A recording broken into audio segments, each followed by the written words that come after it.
Before the video starts, make sure to watch the previous part to understand this part. Previous part link in the description. Let's begin. Alita is flabbergasted at the amount of fighting energy she's witnessing in front of her eyes. The overwhelming energy makes her actually realize that this indeed is a battle between two revolutionary heroes. A wildly excited Jacksongord shatters his explosive art towards Sihan, who retaliates with Tyrant King Art's tornado. This shocks and offends Jacksongord since that attack was too weak for him. Whereas in Sihan's mind, it was just taking a chance, but he is sure that Jacksongord's fighting energy is way stronger to get defeated by that.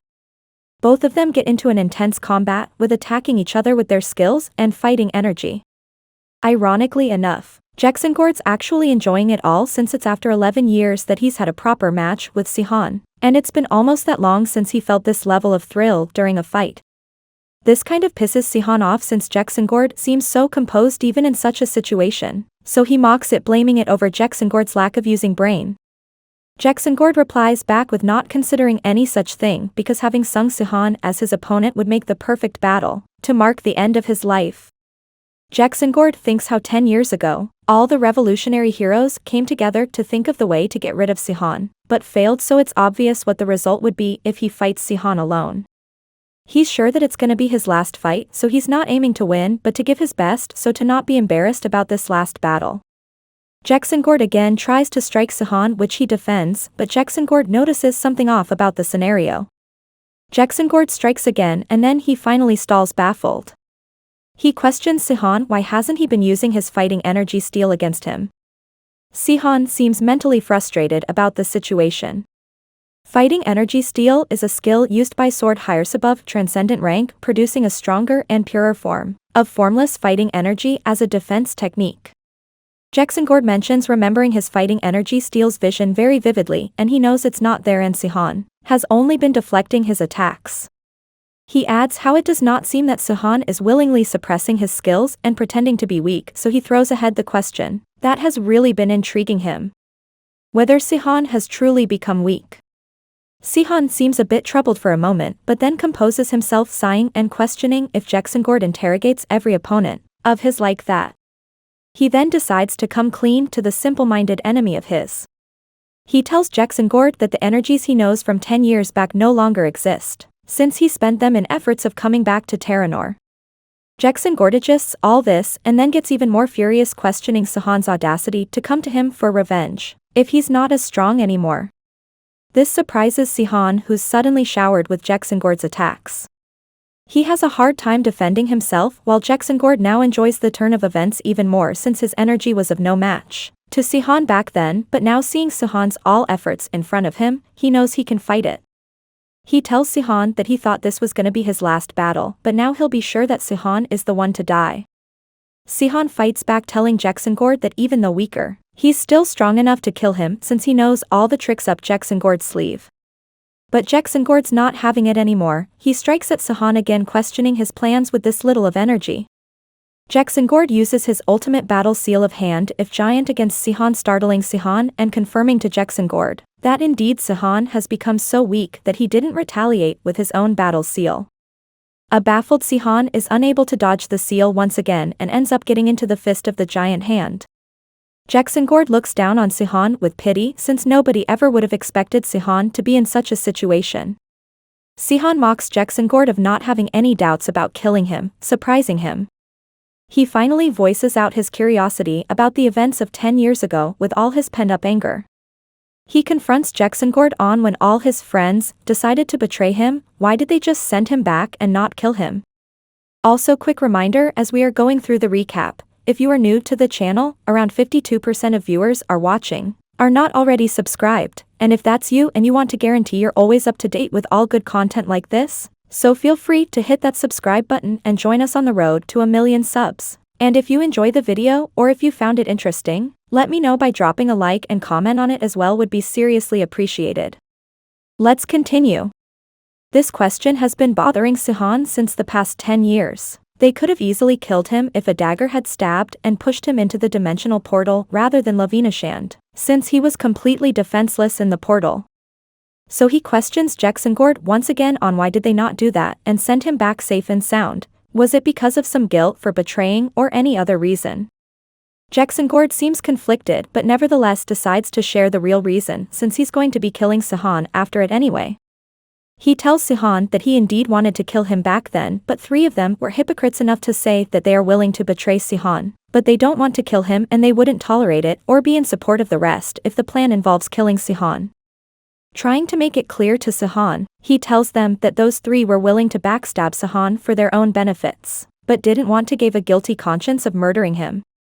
So it was decided to just send him back to his own world. Jacksongord further shares his annoyance that they shouldn't even have decided to betray him in the first place if they were that nice of people.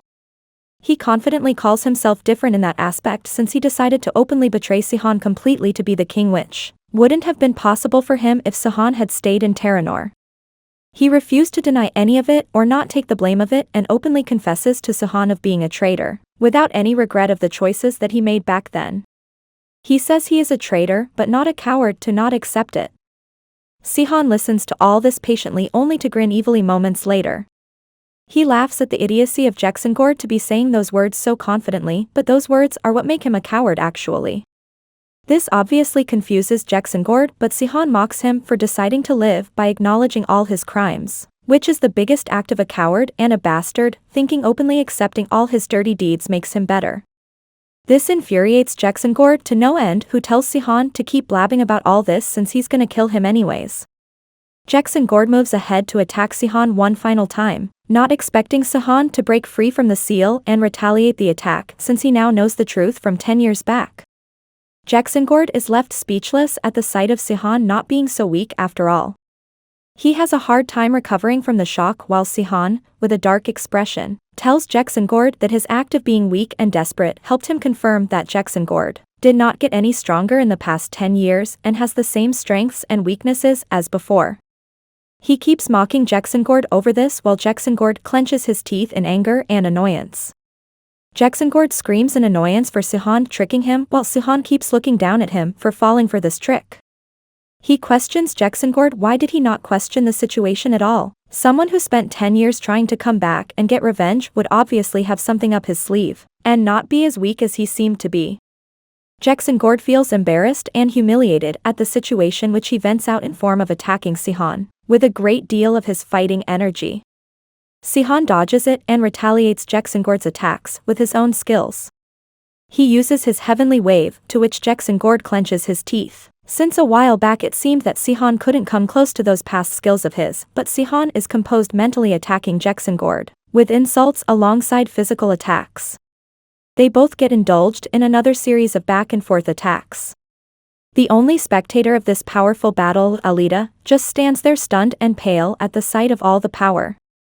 She's been witnessing the power that has been spoken of in legends and stories. She thinks of how she wanted to support Sehon with her magic, but clearly their levels are far apart. But the question remains on why would Sehon bring her here if she can't support him in the fight. On the main end, Sehon and Jacksongord are intensely fighting each other when Sehon inquires about the 3 hypocrites. Jacksongord mocks him for if he's thinking of forgiving those 3, and abandoning his revenge, then the amount of determination he came back with becomes highly questionable and he'll kill Sehon for it. Jacksongord again uses his hand of a giant and earthquake aura to create a fist and throw a rocket punch at Sehon while Sehon get ready to retaliate to this attack that he hasn't witnessed in a long time. He uses his own earthquake aura of extreme light to break through the giant fist, shocking and infuriating Jacksongord. He knows none of his attacks are working anymore, but he just wasn't giving up. He knew when he met Sehon that this was going to be his end and he was ready to accept it, but with Sehon's act of being weak, there came a confident hope in Jacksongord of being able to defeat Sehon and save himself, so instead of fighting for his honor anymore, he started fighting to survive. However, the change in reality made it impossible for him to stay calm, and Sehon finally feels the satisfaction of seeing the real expressions of Jacksongord.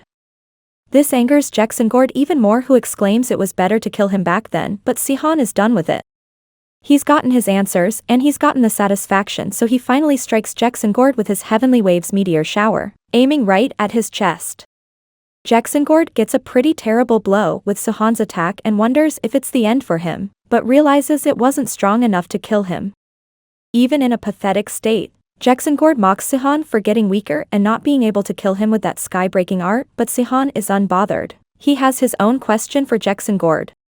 He rhetorically questions Gord that he's not going to tell him the name of the 3 hypocrites even if asked, right? Gord replies in the obvious answer, which Seo expected knowing the kind of person Gord is. But his main question that he asks next is about why did he decide to betray Seo since he wasn't the kind of person to have interest in luxury or politics, so why did he have to become a king at the expense of this betrayal? Gord lightly laughs at this questions, sitting up with a lot of pain mocking Seo for not understanding the situation at all. He tells him there was no way that he was going to be Seo's subordinate and obey every direction and command of his like a dog just because he was stronger than him and his friend. Seo, unbothered, tells Gord he knows that these phrases are not originally his, but of course his thoughts must be similar to have decided to agree to whoever told him all this. Seo closes his eyes for a moment, and then opens them to reveal the fire of revenge in this ready to collect his debt of the friendship and trust he gave to Gord. This freaks Gord for an instant, but then he smiles, telling Seo to go ahead and kill him. Seo feigns confusion at this statement and lightly laughs questioning why would he kill Gord when he never tried that on him, and only sent him back to his homeland. Seo says that with such victorious expressions while Gord sits there bewildered at what Seo's talking about doing. Seo calls Alita ahead while Gord starts to get impatient on Seo dragging the situation and tells him to just kill him and get this over with, but Seo still remains calm and repeats that he is not going to kill Gord, since even though they wanted to kill him back then, they eventually didn't and only kicked him out of Terranor. Gord clenches his teeth at the build-up while Seo takes his time in dragging the situation, telling him he's going to go for the perfect revenge, as the saying goes on Earth, an eye for an eye. This is when Gord finally starts to comprehend what Seo has been implying. He swears at Seo who opens a portal having gates of the otherworld by only touching Alita. He used her magical energy to do so, leaving even Alita shocked at this. Commanding magic is the magic of using someone else's magical energy to increase one's own. The monsters from the otherworld can borrow their summoner's magical energy and use it. He excuses to Alita that he wasn't going to bring her here, but his own magical energy has been recovering slow, so he needed to borrow hers to complete his agenda. Alita just stands there stunned at how this isn't just any simple revenge that he's getting, but Seo is going to throw Gord into another dimension, and that is why he needed her. Gord has a hard time trying to stay steady due to the portal right behind him, while Seo enjoys the sight knowing it was exactly the hard time he was having 10 years ago. But he mentions the one difference in their situations. He was being sent home from Terranor hut. Gord is going to be dropped in a place no one knows about, so this doesn't make the revenge fair, but Seo refers to it as a debt. And as time goes by, the interest on the debt keeps building up until it's paid off. So it's reasonable for Seo to have this interest alongside the debt being paid off. This is the moment where Gord actually freaks out and feels scared about the situation, knowing beyond this portal is the home to all those disgusting monsters that were summoned by the Tyrant King, and that they all fought against 10 years ago. He painfully thinks if Seo is going to make him fight all those monsters alone in a place who he knows nothing about, and where there will be no one else. But it keeps getting harder for Gord to hold back against the pull of the portal, so he exclaims the last words, that he won't be defeated that way and will surely be back alive to kill Seo. Seo listens to this unamused while Alita stands there confused and shocked. Seo finally pushes Gord into the portal and closes it, done with the first stage of his revenge. Alita finally speaks, questioning the chance of the ivory tower, noticing the shaking of the dimensions, but Seo is unbothered, not caring about this since they'll be moving away anyway and they have the prevention magic on them that will cover the traces from them. He then moved towards Gord's clothes left behind and jokingly picks up his underwear, thinking of earning some money with it, but obviously Alita finds this gross. She then inquires what will happen to Gord, but Seo himself has no idea where he flew off to, so they don't know if he'll adapt to some new place or encounter some monster and get killed right away. Alita shares her concern of it being better to kill him since there's a chance of him coming back this way. Seo, while burning of Gord's clothes, tells Alita that it's hard since Gord isn't a Magion, but obviously the probability is not zero since he came back too, while everyone thought otherwise. She asks about the situation if he actually comes back. Seo-han's expressions turn darkly excited at this possibility of being able to see the consequences of his revenge. Subscribe to watch more videos like these, turn on notifications, and leave a like and comment to help the channel out. Thank you for watching and see you on the next part.